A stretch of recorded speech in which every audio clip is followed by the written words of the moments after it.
নিখুঁত হাতচাপের কারিগর রাবিয়া বিবিকে গ্রেপ্তার করল সোনারপুর থানার পুলিশ। কিশোরী বয়স থেকেই শুরু হয় তার ছিনতাইয়ের কাজ। প্রথম দিকে ট্রেনে চুরি ছিনতাই করলেও পরবর্তীকালে একটি দল তৈরি করে সে এবং সেই দল মারফত বিভিন্ন জায়গায় উত্তর চব্বিশ পরগনা, দক্ষিণ চব্বিশ পরগনা, বীরভূম, বাঁকুড়া, হাওড়া সহ বিভিন্ন জেলায় তার নেটওয়ার্ক কাজ করত বলে জানা গিয়েছে। তার স্বামীও তাকে এই কাজে সাহায্য করত। বর্তমানে ব্যাংকের দিকে নজর পড়েছিল তার। বিশেষত বয়স্কদের নিশানা করত সে। দলের লোকজন ব্যাংকে ঢুকে খেয়াল রাখত কারা টাকা তুলছেন, কতটা টাকা তুলছেন এবং কোন ব্যাগে কোন চেনে রাখছেন। তারপর রাবিয়া বিবি নিখুঁত ব্লেডের কৌশলে ব্যাগ কেটে সেখান থেকে টাকা উদ্ধার করে নিতেন। এতটাই সাবলীল ছিল তার কাজ যে কেউ টেরই পেত না।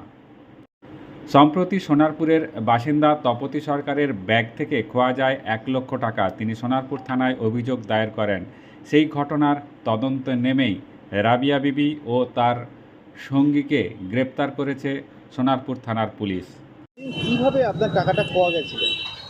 আমি এই SBI ব্যাংক থেকে আমি 1 লাখ টাকা তুলেও যেহেতু একবার আমার 500 টাকা পোস্ট অফিস থেকে আমার কম হয়েছিল এরম বান্ডেল থেকে। আমি ওখানে বসে যখন গুনে নিয়ে আমি বলি যে আমার বান্ডেলে কম আছে, ওনারা আমার 5টা অবধি বসেই রাখে। এখন সেইটা মনে রেখে আমি ওই টাকাটা গুনেছিলাম ব্যাংকের মধ্যে বসে। গোনার পরে ব্যাগে নিয়েছি। আমার একটা ব্যাগ ছিল এরকম কাদের ব্যাগ, সেটা অন্য কালার। ব্যাগের ভিতরে আরেকটা ব্যাগের মধ্যে নিয়ে আমি সোনারপুর বাজারে এসেছিলাম। সোনারপুর বাজার থেকে 100 গ্রাম চা কিনেছি। সেদিন সোমবারের বাজার, ফাঁকা বাজার। এইবার ওই ভদ্রমহিলা যে ব্যাংক থেকে আমার পেছু পেছু বেরিয়েছে আমি খেয়াল করিনি তখন। তারপরে আমি সোজা সেই চাটা যখন নিচ্ছি, ওনার সঙ্গে আরেক মহিলা ছিল, ভদ্রমহিলা। ওই যে মহিলা আমার পেছু পেছু আসছিল, সাদা চুড়িদার পরা, কালো করে রোগা করে। এবার সে পেছু পেছু গিয়ে ওই চার ওখানে ও যে মনে হয় যখন ব্লেডটা টেনেছে তখন আমার গায়ে পড়েছে, মানে ব্যাগটা চেপে ধরে ব্লেডটা মেরেছে। তখন পরে ওটা আন্দাজ করেছি। তখন আমি ওকে বলছি আপনি গায়ে চেপে দাঁড়িয়েছেন কেন, ফাঁকা বাজারটা। তখন ও সরে গিয়ে দাঁড়িয়ে আবার পেছনে এলো।